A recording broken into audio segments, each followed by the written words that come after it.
a warm welcome this afternoon, probably a slightly cooler welcome for many of us who've suffered heat waves over the last 4 or 5 days. But yeah, we're really delighted for everybody who's been able to join us at this penultimate happy hour of our current spring-summer series. And we got one more to go next week, more about that later. But as Sally says, we're looking at housing adaptations for a healthy life, looking at really looking at a variety of issues that affect health outcomes in the built environment, from adaptations to accessible housing to thinking about the type of caring environments that we live in and how we can make better use of both NHS land and space. So again, we have a broad selection of speakers, many of whom will be very well known to the HousingLIN, and Millie made no exception. Millie, thanks very much for joining us this afternoon. It was lovely to see you in Manchester recently, but also I know since then you have spoken at a variety of events, and no more so than the select committee where you gave evidence as well recently, and drawing attention both to the work of the Centre for Ageing Better, your work on the Healthy Homes Hub, as well as some of the work from the recent State of Ageing report. And I really hope that you'll touch on some of that. You'll be followed by Rory O'Hagan, the principal at Living Plus at Arcadis. And again, thanks very much, Rory and the team, for sponsoring the health pages on the HousingLIN website. And we really look forward to hearing from you about sort of the design and sort of the qualitative aspects around making those links between housing and health. And then Nicola, good to catch up with you yet again. Nicola Brimblecombe from the London School of Economics, working on a really innovative research project, which is about to commence, was just commenced, I think, phase 2. So again, we'll hear a little bit about that from Nicola. And we've snuck Sem in from OURI Labs. Sem Lee, who's the founder of the labs, working with social life. It's very much thinking around a community-led approach and how we can make better use of how communities engage at a local level, particularly drawing on the experience in London. So you can see we've got an action-packed session for you. And without further ado, can I welcome Millie to kick us off? So thanks, Millie. Yeah, thank you. Do I make it to my screen quickly? Can you see that? Just to confirm. Great. Okay, here we go.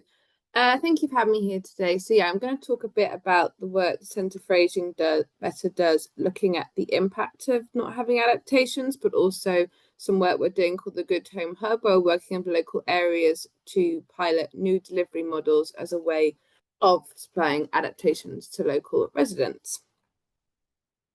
Just for a quick run through, for those who aren't aware, the Centre for Ageing Better, we are a charitable foundation. We're funded by the National Lottery Community Fund, and we're part of the government's What Works network. And we basically work to understand how older people can age independently and healthier for longer. One big part of that being a homes programme, which I lead.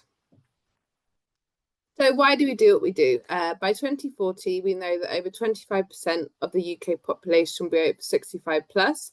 We know 1 in 5 people in the UK have disability, and this number is increasing. And we know that healthy life expectancy is falling, meaning that more people are spending more time in ill health. And we actually know, well, why we're all here today, that we know that homes can be a really good way of addressing those 3 things I've just raised today. So, as I said, I'm just going to take you through some stats, something called the State of Ageing that Ageing Better do every year to understand kind of what is the context at the moment in terms of housing specifically. So, in terms of what's relevant for today's conversation, we know that millions of older people in England live in non-decent homes that put their health, well-being and financial security at risk. Actually, 7.5 million people of all ages are living in these non-decent homes, but we know that 2.3 million of them are aged 55 and over. I think it's also really important to mention that of the 2.3 million, 500,000 are living in poverty, which some people actually don't expect. And we're kind of also Ageing Better, working to break the kind of cycle of older people wealth privilege to make sure actually everyone has equal access to a good later life. So kind of what's relevant today, we talk a lot about accessibility and adaptations and the ability we need to make our homes accessible so we can make adaptations later in life. But at the moment, we know that just over 1 in 10 homes in England can be visited with people with access needs. Actually, so that's only 13% of homes in England that are accessible. And the owner-occupied sector, unsurprisingly, has the lowest proportion of accessible homes, with just 1 in 10 of all owner-occupied homes have 4 accessibility features. And this proportion drops to 8% when considering households headed by someone aged 55 and over. Moving on, so though we have found that the proportion of homes with all 4 accessibility features has increased over time for every age group and every tenure type, the increase is tiny. And actually the increase has been driven for people aged 55, 54 or below, and while this is great, so it probably means that lots of disabled younger people are living in homes that are more accessible, there still needs to be more done for older people who could be faced with ailments and disabilities from being older. And actually, we found that the gap between the number of disabled people and number of accessible homes has risen from 10.5 million in 2009 to 12.8 million in 2022. So as I said earlier, disability rates are rising, people are getting older, and we're not building enough accessible homes to meet that demand and need. For some may surprising or not, but London has the highest proportion of accessible homes. This is compared 17% in London compared to as low as 8% in the West Midlands and the North West. I must say this is something as part of the London plan, the Mayor mandate, that a certain number of homes should be built to M4 Part 2 standards, so are visitable. And actually, while this hasn't led to 100% of homes being accessible, it has actually led to a 42% increase in the last few years. So it shows actually mandation and putting accessibility into local plans does work. So in terms of adaptations, I find this stat actually the most shocking of all, because we work in a sector where we talk about adaptations all the time, the importance of them, how they can help people live home a lot for longer. But actually, only 7% of homes in the UK currently have grab rails, only 2% have stair lifts, 2% have ramps, and 7% have adapted bathrooms. Given what we discussed earlier about the millions of people, older people and disabled people, this is not enough. There's many reasons for this. Some people are unaware of the services available for them, but a lot of the time it's financial. And this is why we're working with the government to make sure everyone in need has access to the support they need to get adaptations. So the impact. We actually know from our recent analysis that low levels of accessibility are reflected in how levels of satisfaction at homes lived by a disabled person. Maybe it's unsurprising, but I think when we talk about accessibility and adaptability of homes, it isn't just, it's so people can be independent and actually enjoy their lives. It's a responsibility that everyone can have that. And this data shows very clearly that when there is someone in the household with a long-term illness or disability, the likelihood of being dissatisfied with the home is higher than when there isn't. And that actually just highlights the unsuitability of our housing stock for people with disabilities. That kind of sets the scene of what we know about in terms of accessibility and adaptations. But just really quickly, in terms of ageing better, what we strive to do as a result of that is we aim to influence national government to commit to improving the quality of cold and unsafe homes, most notably, hopefully, in the upcoming housing strategy. We'll see when that is. We also want the national government to urgently deliver the long-standing commitment to raise accessibility standards for all new homes. What I'm going to talk a bit more about today is that we actually work with local governments to provide local one-stop shops for all aspects of home repairs and adaptations, something we call a good home hub. So now I'm just going to talk you through a bit about what a good home hub is and also a pilot work we are doing in Lincolnshire to understand the impact and how it works best. So good home hubs. We identified a need for everyone through something called the Good Home Inquiry to have access to comprehensive local offer that covers home improvement repairs, maintenance, adaptations, and some energy efficiency measures. We found that through our research, it should build on services already in place and should be delivered in partnership by local authorities, charities, and businesses. And at its core, good home hubs will provide support to people from all tenures and abilities to pay. And as you can see here from this diagram, we called this the kind of the perfect model, but actually what we do work with local authorities to understand how they can work to each of these as a target while building upon their existing services. So we feel that they should have independent information and advice. They should provide practical support through the process. They should have access to disabled facilities grants, which most home improvement services currently will. They should have an independent home assessment of the works needed. They should help to signpost to trusted tradespeople, and they should provide targeted financial support.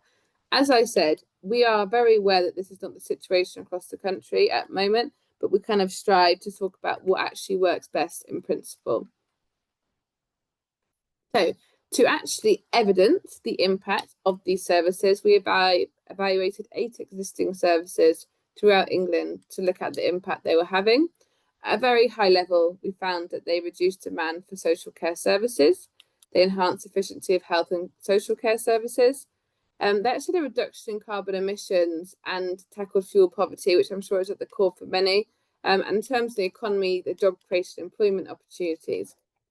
To back to adaptations specifically, I've just got a few stats for you here today that we found through the evaluation. And we actually found, so while the estimated mean cost of adaptations to prevent falls is £1,600, for every adaptation installed to prevent falls, £7,050 was saved for the NHS every time a fall was prevented, which is huge in my opinion. And actually £29,140 was saved for society every time a fall was prevented. And this number is much larger because society represents social care costs, represents things like fire emergency services getting involved in accidents. It's a wide number of things, but usually targeted at local areas. And I will get that for anyone who wants to know a bit more detail about that. As you can see here, we also looked at, so for every £1 spent on fall prevention adaptations, £1.10 was saved for the NHS and £4.56 was paid for society. Looking again specifically, a lot of home improvement services that were involved in the evaluation had hospital discharge services, which offered a range of adaptations to ensure people could go back to their homes after stints in hospital. And one of the biggest things we actually found is the kind of intervention of a hospital discharge service undertaking adaptations in the home led to the average number of bed days being reduced from 15 to 9, which is huge. So what are we doing now? As I said, we kind of look, what's the context, what's the landscape? Then we looked at actually what are the solutions and how are they, can we look to kind of expand them? Then we came up with something called, we're partnered with Lincolnshire County Council to develop Good Home Links. The purpose of doing this was that we wanted to test the concept of a good home hub in practice. And this aligned with Lincolnshire's vision of supporting people to live well at home. This has been a project that's been in the works for many years, and it actually started all the way from commissioning a service design agency to map out the current system and what residents wanted. Come forward to September 2024, Good Home Links was successfully launched as a pilot for 24 months. And Good Home Links specifically focuses on its caseworker service and also its information and advice online. And this is basically the caseworker service is someone that takes through from start to finish and does kind of a lot of the things I outlined earlier in terms of financial advice, finding trusted tradespeople, and understanding actually what needs doing to the home in the first instance. And what's, I guess, great about Good Home Links is, yes, there were this new caseworker service that was new, but actually what it was mainly doing is connecting all these brilliant services that already exist, which shows you actually that's kind of the key to adaptations locally, is just looking at what services already exist and having one central point to bring them all together. To see how this works, we have commissioned an independent evaluation from LSE, which is due to finish in autumn 2026, but we're really kind of keeping track of what's going on. And so who is Good Home Links helping? So in the first 6 months, 115 cases were handled. And actually this led to them having to hire a new caseworker. So they went from 3 to 4 to meet demand. The age profile, people that are using the service, 47% are age 56 and over. So it's definitely reaching our age group, a target age group, and actually should have included in here, but 29% of people were 75 and over, which is really brilliant. Those who kind of came to local authority with probably not much else support at that time. Also, the largest group is owner occupiers. So the reasons for people being referred largely were damp and mould, followed by heating problems and general disrepair, and adaptations came into the general disrepair section. So emerging issues. Unsurprisingly, while offering a service such as this at a local level is brilliant, and we have seen there is extreme demand, it's extremely complex at the same time. I think a lot of the homes the team have encountered are in extremely poor state, which makes us think that when we are local areas looking to deliver adaptations, I think the world we're living in now needs to think far further than that, thinking about things like hoarding. A lot of the services were hoping they'd be kind of straight, and there were some instances of just really simple adaptations installations, done within a few weeks, but actually in some of the most complex of cases, things like hoarding was a massive barrier to actually being able to make that home adaptable and accessible for the individual. Unsurprisingly, a lack of funds, it's the biggest hurdle standing between them and a better home. And this is why, as I said, we do work with national government, influence them to thinking about funding streams. At the moment, a lot of funding is going towards things related to energy efficiency. And actually, we have found you can't do energy efficiency measures without repairing the home. So it's kind of a bit stifled there.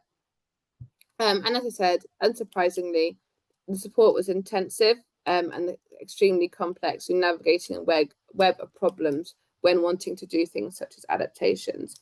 And as I said, this is only the first 6 months. We will be releasing our longer interim report in the next 2 weeks. And hopefully I'll be able to return later in the year when we have our year of delivery plan. But thank you, everybody. I hope that's kind of a quick run through why we do what we do and what we're doing at the moment. Thank you. Millie, that was excellent. And I know there's been various posts in the chat box, and I'm sure this will also raise further questions. And I was struck by some of the things that you've come out with, both in terms of the health economics, but also the preventative element that's there, and demonstrating how housing has a really important link to both the acute sector, but also back in the home, the prevention, whether that's retrofit, advice, information, services. And those are really things that also came out of some of the work I did in the task force. And while the task force is orientated much more around boosting supply of new homes, we couldn't get away from the fact, as you rightly say, we've got to adapt and improve our existing stock as well. So thanks ever so for setting that out so eloquently. And I think it was also sets the scene also for Rory in a week, Rory, when the APPG on excellence and built environments is wanting to know more about quality of homes and how we design our homes, while it may be silent on accessibility and adaptability for health. I think there's an opportunity here for us to sort of inform and influence. I'm sure you've got some wise words as an architect. So over to you. Thank you, Jeremy.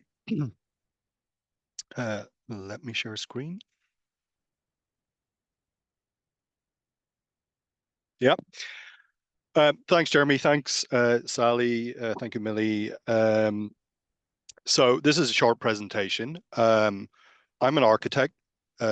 My name is Rory. I lead the living team at Arcadis Architecture and Urbanism.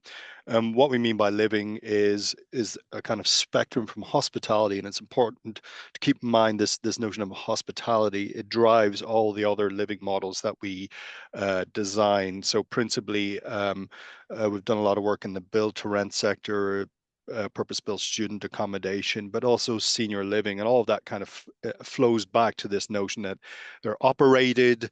It's a kind of enveloping experiential proposition, but fundamentally care is at the heart of it, albeit light touch. So Arcadis, for those of you who don't know, we're quite a large multidisciplinary consultancy. 37,000 people, I think, in the last count, worldwide. Got a big footprint in the UK. I suppose it's worth noting we've been in the transformation business for a long time, since the late 1800s, remediating and repositioning reclaimed land in the Netherlands and turn that into prosperous farmland and communities. So it's at the very kind of core of what we do as a business, taking prospects and transforming them through a multidisciplinary approach. As architects, we're quite a new player. We've come about through the acquisition and merge of several companies, but we're the second largest in the world, or kind of center of gravity in terms of architecture is North America, United States, and Canada. But in the UK, we've got a decent sized business, and healthcare is our biggest practice area. So I'm going to very briefly touch on two ideas, which I think have relevance for the audience today. And you can find those in a document that we released a couple of months ago. We call it the design perspective. So Arcadis, as a wider business, is well known for doing quarterly or half-yearly market surveys. So it's a kind of roundup what's happening in terms of construction costs and other issues. This is a compendium of design ideas, and it's trying to look ahead and look at the opportunity to blend different typologies to kind of draw out new solutions. I'll share these slides, but you can go to our website and download a copy of it. But we structured the document by posing a whole series of questions, and in particular relevance and reference to what we're talking about today, we taking this notion of hospitality, what can we learn from that, and what can we learn from the hybridization of different models to kind of underwrite innovation in housing and care. So I'm going to talk about two ideas. One is a kit of parts strategy that allows for adaptive layouts, aging in place, enhanced healthcare, and very much aligns with the whole retrofit agenda. And then talk about a model for a patient hotel, step-down hotel, we're calling it. So firstly, radius. So this is a care concept that we created a couple of years ago, picked up awards. And in essence, what this is about is it's a kit of parts, and it's about modularity, and a lot of modularity in design talks about the whole apartment. How do we get an apartment on the back of a truck, for instance? But actually, this drops to the next level. This is about the things, the stuff that actually create the space within an apartment or a home. So how do we create this adaptive kit of parts that really weaves together emerging technologies in terms of care, in terms of smart homes, that allows people to live with dignity, and it adapts and moves and reconfigures around their changing physical and care needs. So essentially, it's a series of components that integrate everything from telemedicine to home PISEX machines, to vertical farming, to wireless charging. And I think the idea is that these become, really kind of intensively used hubs almost, and living happens around them. But, over time they change and adapt. And some of these visuals can show you, what the insertion of these components can do. And this is particularly created with the whole retrofit proposition in mind. As Jeremy alluded to, a lot of us are in the business of creating new buildings, but you're only ever adding 0.5%, 1% every year. The vast majority of the buildings that we will be living with in 20, 30 years are already with us. And quite a lot of new homes are going to come from different use cases, be that office, particularly. That seems to be the big opportunity. So we feel there's mileage in this notion of modularity and thinking about it at the kind of internal layout level as opposed to the whole apartment or whole house. You can see here it's arranged as a fitness hub. It's all about promoting active living and movement. Okay, so the second idea is, and it's not new, we're calling it the Step Down Hotel. And this is an ongoing conversation we're having inside the business around, why are there not patient hotels in every UK city? The need is there.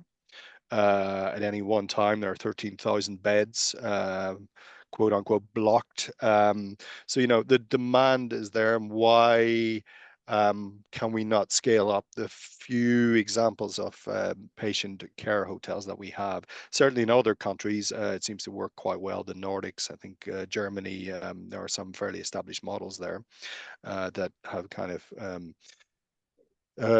established themselves as mainstream ideas.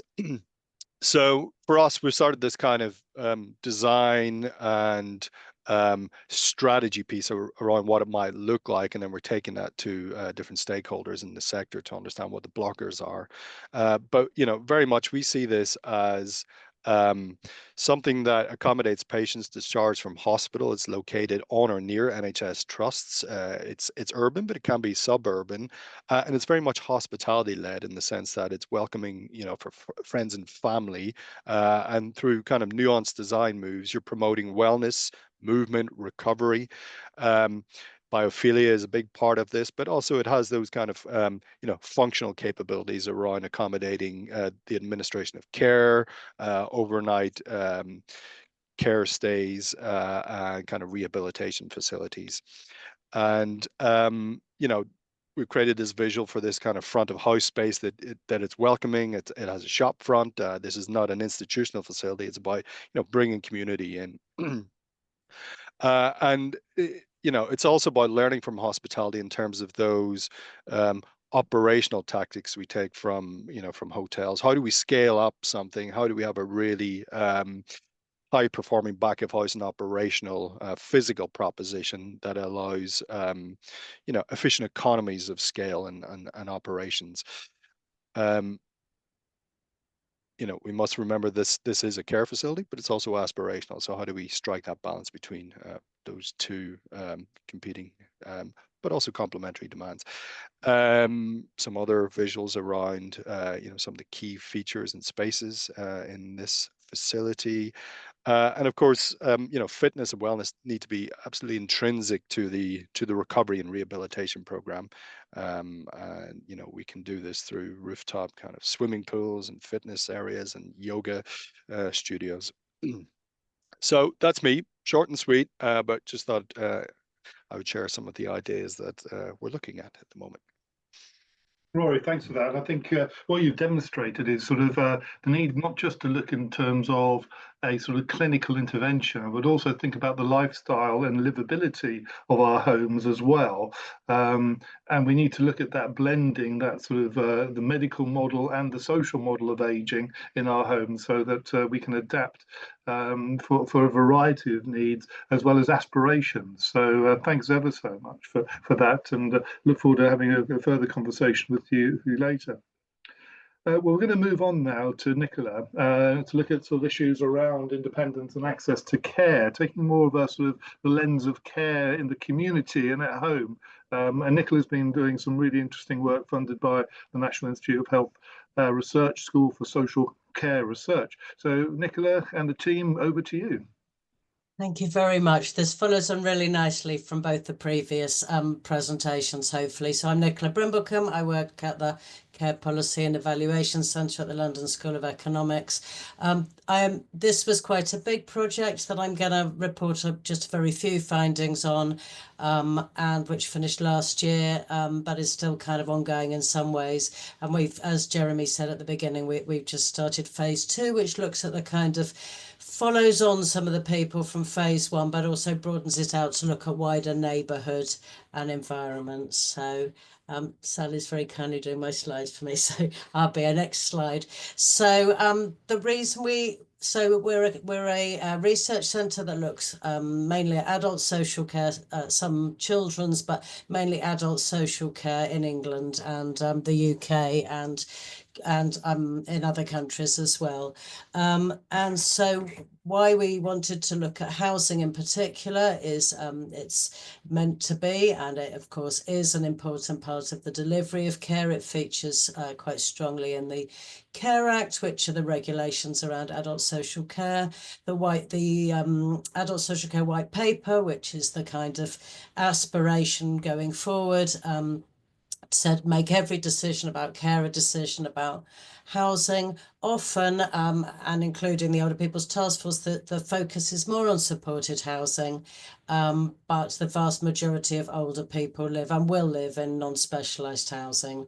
Adaptations are a very important part of people's care and people's housing, but there's a lot of other good work being done on that. So we concentrated more on the wider home environment, the quality, the suitability, housing tenure, both because you need to see all the bits of housing together, but in terms of housing adaptations, it affects very much the possibility for adaptations, as well as Millie was saying, the housing condition is such an important part of the livability of it.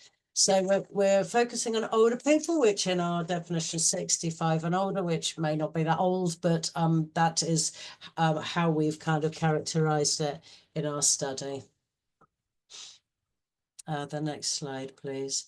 So the project overall is called CAPE, which is Care and Place. And we wanted to look at these kind of characteristics and condition of non-specialised housing and older people's care needs, around activities of daily living, their care use, both from services but also family carers, and the care costs, so we could try and make the economic case. And so ultimately we wanted to understand how to improve housing, to have this kind of preventative function, have people get the care use they need, and optimize and yes, and also enable older people to have more choice, both over where they currently live and where they live in the future, but also their care situation. So I'll go quickly. It's quite a big study, so just a few selected findings. So that what we looked at, sort of the next slide, but if you, yeah, this is how we did it. So we used a large survey in England, and we looked, so that follows 8,000 people through it from age 50 and older, I think, but we looked at 65 and older, so this we could look at people over time. We did in-depth interviews with 72 people, living in their own homes, mainly living in 5 different areas of England, and the costs of simulation modelling, which I won't go into. And then the next slide. So just on care needs, people having a higher number of problems in their accommodation. So this is things like noise, roofs, damp, condensation, vermin, and issues, structural issues. We're more likely to have care needs in the first place, to get them at a younger age, which means possibly more years with disability, and for this to increase more steeply over time. And in terms of care use, so as I say, from family and friends or from social care, paid care workers, this was a bit more complicated. So the higher number of problems in the accommodation meant higher care use for some people. That's because it increases their care needs and therefore increases their care costs, care use. But we also see a lot of unmet need in this country, where having care needs is no guarantee of having them met. So and one of the care use got in the way of people getting the care they needed. So a lot of inequality reflected there, related to housing. So in terms of what aspects of housing, as well as the list I've just said, which is from the survey, in the interviews, these aspects of housing were associated with increased care needs. So the ones in kind of more bold one are the ones that are possibly more related to the possibility in the context for adaptations, but all these things led to increased care needs. And then the next one, please. Similar aspects were associated with care use, cleanliness and repair, access into the home. People need to be able to get out to appointments and for carers to come in. But again, the ones in bold are more linked to the possibility and context of adaptations. So the space, this wasn't the amount, it wasn't just the amount of space in fact, it wasn't the kind of objective amount of space. It was the use of how people wanted to use the space and how they felt about the space. The internal adaptability and accessibility and housing tenure come up quite strongly. So I'll just focus on a couple, which are, firstly, I want to talk about space. So as I said, it wasn't the number of rooms per person. It could be around internal space. It was also the number of rooms sometimes. So in the first one, it was the size of the room. So the bathroom is too small. So my mum has to have strip washers, but not a shower, because if you're disabled on one side of your body, a care worker's not going to do any manual handling. So that means I have to get my friend who's a physio to help me, and it'll be only every few months. So this meant that a care worker couldn't, well, you can see the care worker couldn't come in, but there was a great deal of unmet need. And there's another converse example where having sufficient internal space meant that the carers could come in. The next slide, please. Housing tenure came up also in Millie's and others. So private or council or housing association rented is associated with this kind of earlier onset of care needs and more likely to have care needs, even accounting for other things like income. So we might have expected it to lead to an increase in care use, and it did sometimes, but more often it was a barrier. So familiarity was very important for whether somebody needed carers to come in or not, particularly with visual impairment or dementia. But if you're in less secure accommodation, then it affects your ability to stay there. But in relation to adaptations, private rented, there was greater difficulty making adaptations. So a couple of examples in the next slide. So, one example in the next slide, but there are others. So in this case, this person was in her late 80s, and she needed an accessible shower. And this was to get down the kitchen steps and into the shower, and another for the ensuite. And this person was eligible to have that done, but she had to ask the landlord, and she doesn't want to because she's been in this rented flat for quite a long time and was really, really worried about moving as her health and her mobility got worse. And there's other examples of that. So it's kind of really important. And there's other issues around security of tenure as well. So just my last slide, a few conclusions based on the study really overall, but housing problems increases the likelihood of having care needs. It can increase care use, but it can also decrease it for other people, and lead to unmet need. So we conclude from ours that if you improve housing, including security of tenure, it increases independence, and it increases, but it also increases care for those that need it and reduces unmet needs, but decreases it for people that maybe don't.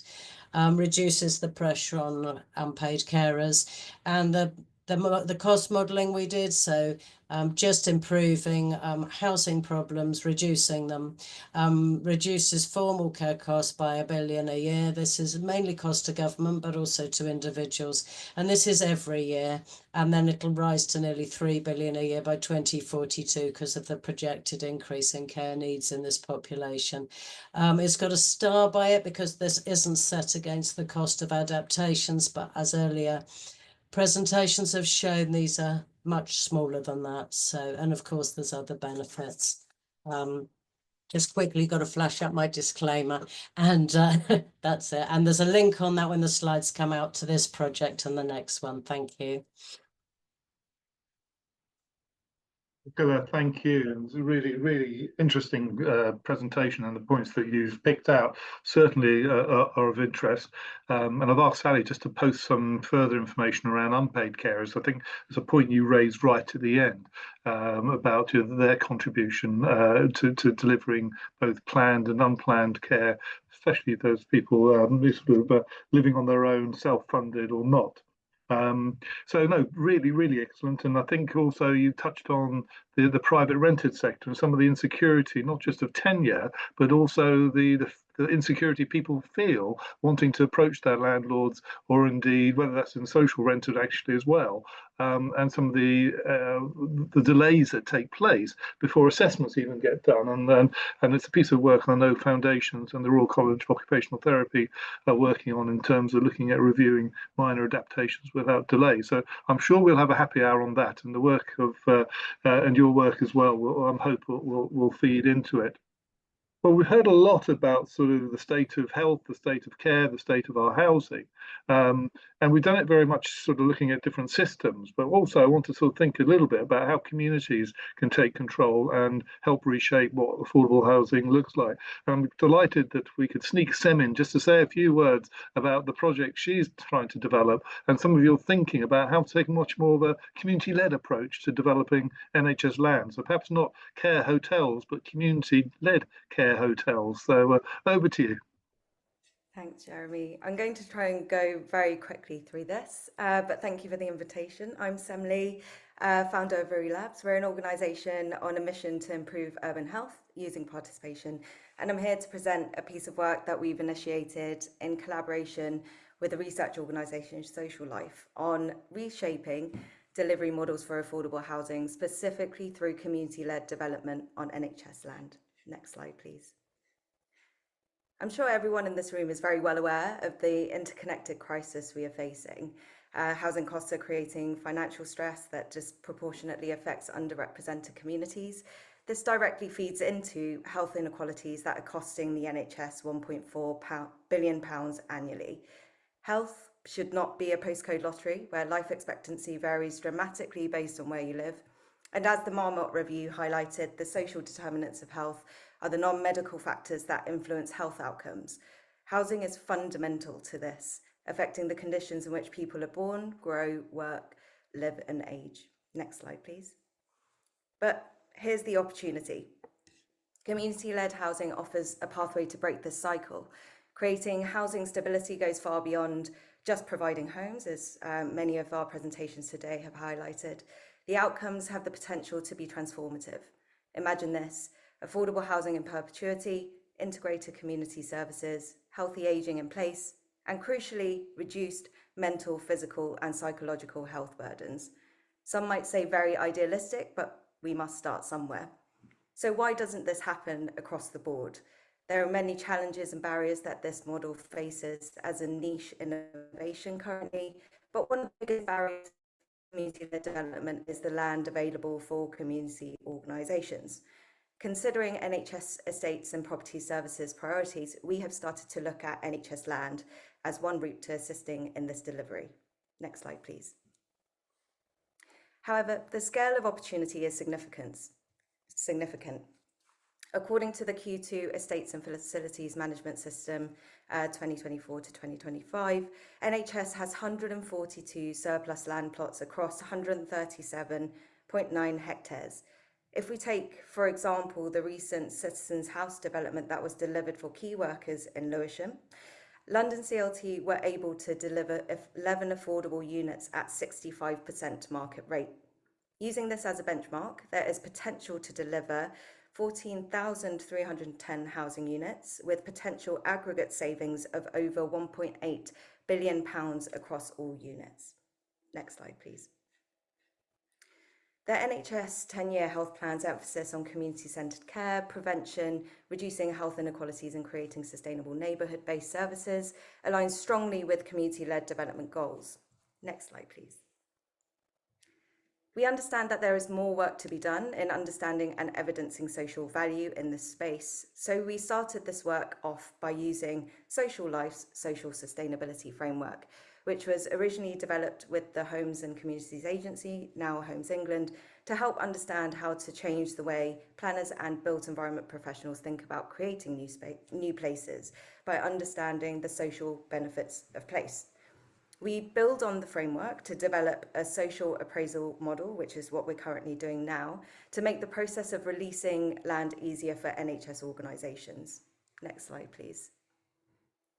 Since starting this work, which was just over 6 months ago, we're grateful to have the support of CLT organisations, architects, research institutions, membership institutions, and NIHR Trust, as well as anchor institutions. And we would like to invite other people to step into our alliance to build this work as well. Next slide, please. We are currently in the mobilisation stage going into phase 1, and as you can see, we see this work as being bigger than the research we are currently undertaking, and believe that it requires new pathways for finance as well to deliver this model of housing. Over the next 2 years, we'll move through social impact classification, as we believe that it is crucial to understand social impact investment for this, value measurement, financial modelling, risk assessment and framework implementation, and then finally, ultimately, understanding its scalability and replicability. This isn't just about housing, it's about reimagining how we can use public assets to build healthier, more resilient communities while reducing long-term costs to our health system.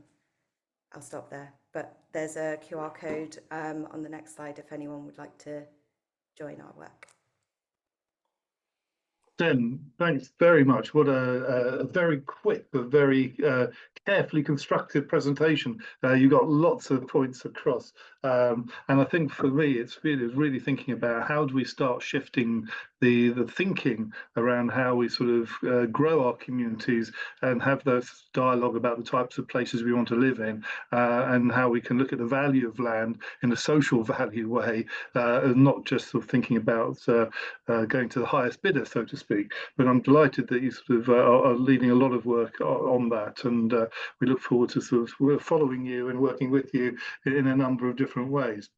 I'm conscious that we've got about 10 minutes or so before we wrap up. But thanks everybody who's already sort of put questions into the Q&A box. Please continue. We'll try and get through as many as we can. I also know that a couple have been answered already.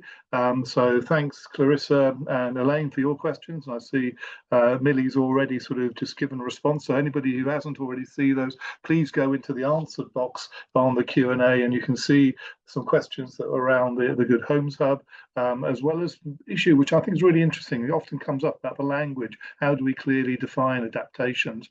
And thinking both around that medical model, but which is often used, but also thinking around the well-being and the outcomes in terms of adaptations for in terms of the social well-being aspect as well. So Millie, thanks for answering those. Ian, I'm not sure that's a question, but you put a web link in for that. So please do sort of for delegates who are watching it, please do link on that. We'll also make sure we put it in the feedback, and so that when we send the transcript around, that there is a copy of that web link. I think Elaine, you just followed up from Millie's question. Lorraine, you asked a question which is very much whether there's follows on around the Welsh context. Do you have any projects developing in Wales, Rory? Would love to know much more. We know Lorraine. Lorraine was very much part of the work that Welsh government have done around housing and ageing, and also former board member of I think it was Mellin Homes. So Lorraine, thanks for joining us this afternoon. But Rory, any particular projects that you're aware of in Wales? Outside of healthcare, no, not necessarily housing with care projects or housing projects as such. Was that the question? Yeah, no, I think it is. I mean, the only one I can think of off the top of my head, or there are a couple. One is, I think, across Swansea. They're sort of looking at sort of the broader Welsh, broader Swansea, and thinking about sort of a healthy living place, and as part of the sort of broader regeneration. And some of the work that will be done in the valleys about how we can make use of the links between extra care housing and primary care, and particularly GP services and co-locating, and some really interesting work that was done by some of the health boards in Wales, and a bit like in England where we've got the Better Care Fund and those partnerships. The Welsh have got the regional partnerships as well, which are sort of around integrated care. So Lorraine, it's probably something we'll follow up and in our Welsh symposium later this year. And but Millie, you also talked about being part of the What Works Centre, and there's a What Works Centre in Wales. I don't know if I'm putting you on the spot, if you have any information about what's happening in Wales too. We don't have a What Works Centre, but I think there's an individual here today from Care and Repair Wales who I always seem to go to for information about what's going on there. And whoever's from here today, they're absolutely brilliant. And their website gives you, yeah, that's what I know of. Yeah. Yeah. Well, look, Lorraine, we'll come back to you, and sorry we weren't able to answer the specific question. And then I see Ian has sort of put up some more links as well, which is a really useful sort of report looking at the economics and social costs, and this through the lens of mental health and mental illness.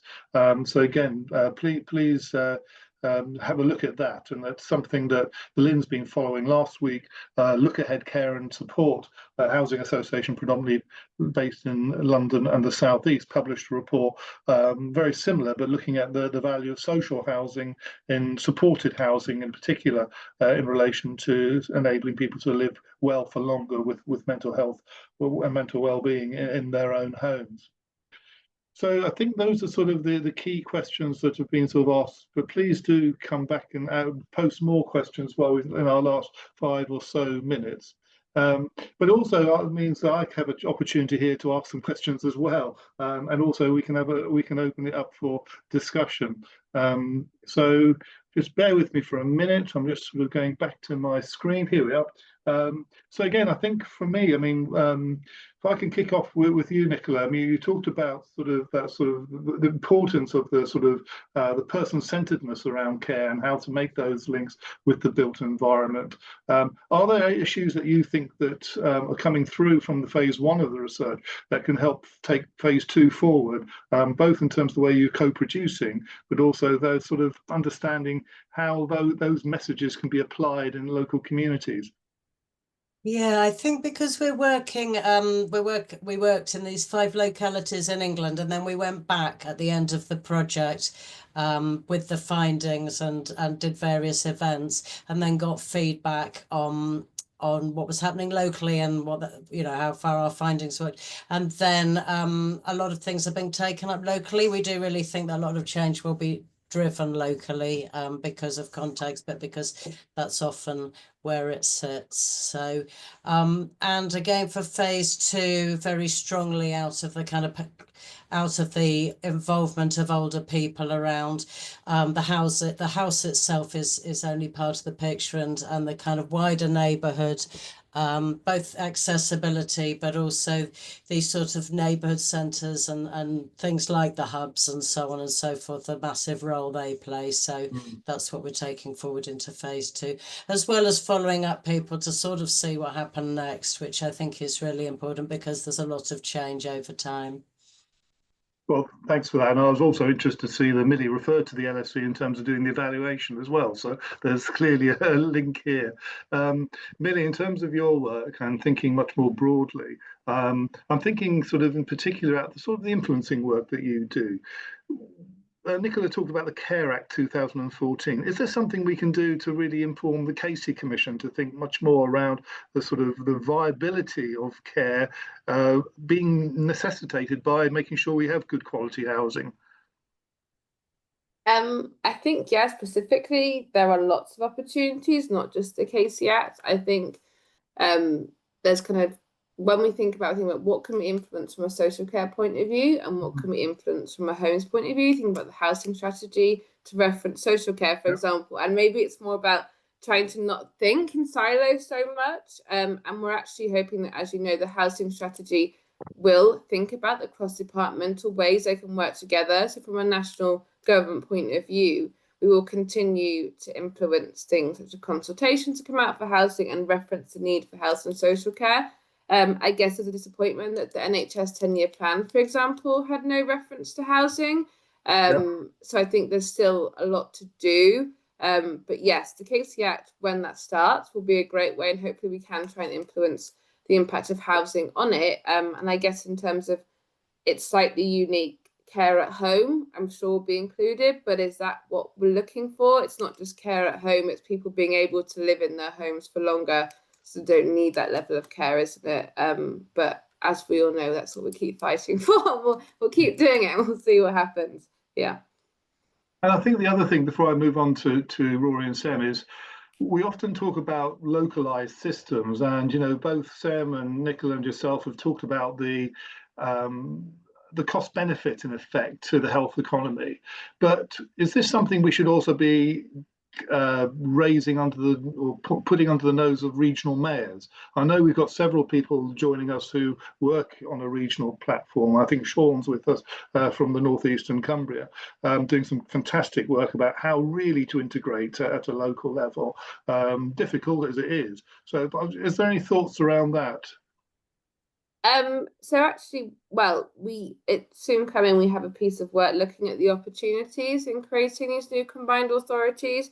I think we know from existing ones, the work in Yorkshire is exceptionally good, the West Yorkshire ICS, and the way they have, while it may not be linked to adaptation specifically, but they've done a lot of work of fuel poverty, of bringing together and using the ICS for that. So I think there are big opportunities, but a lot of the time, the ICBs maybe not work in nature. It's about people that are part of them. And we find where they do great work is because the people who are involved with them are so passionate. And I guess it's how do you mandate that passion? It's difficult. But I do think with the new combined authority thing, the mayoral thing, there is a lot of opportunity because you're putting the power in the hands of people who have to answer to the local area rather than it coming from national government in London. I think that's extremely important. And I know it's London's, don't talk about London as an example, but the fact that homes are now being built for part 2 shows actually if you put the power in terms of the mayors,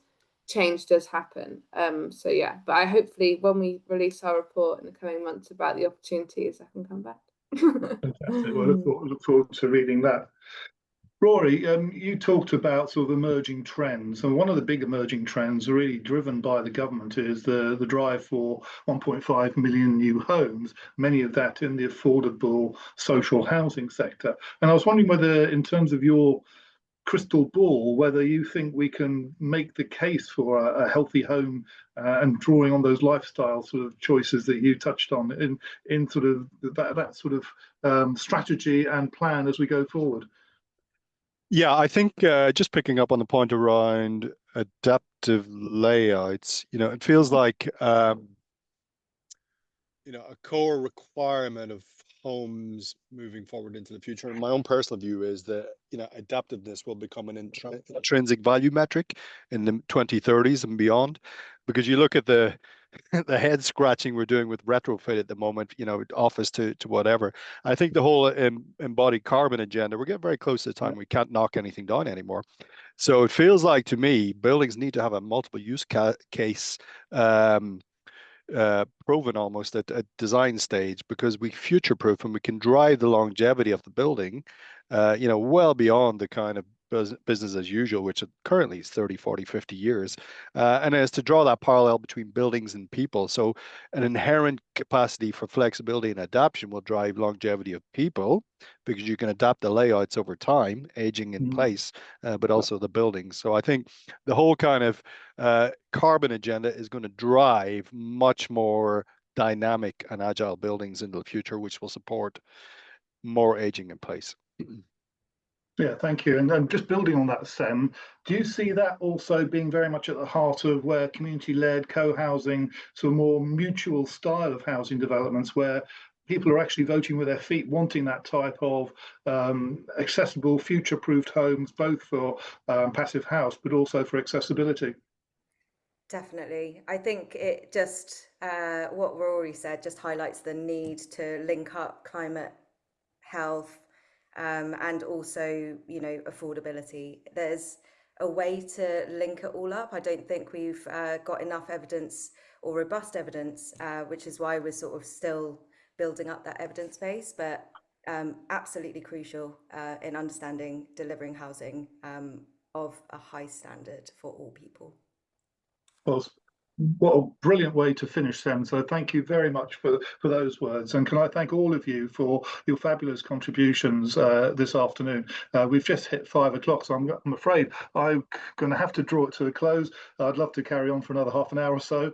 But if you found this session of interest, please do join us for our last happy hour next Tuesday, when we'll be looking at a different theme. We're looking at the issues facing Black and minority ethnic communities, and particularly in later living.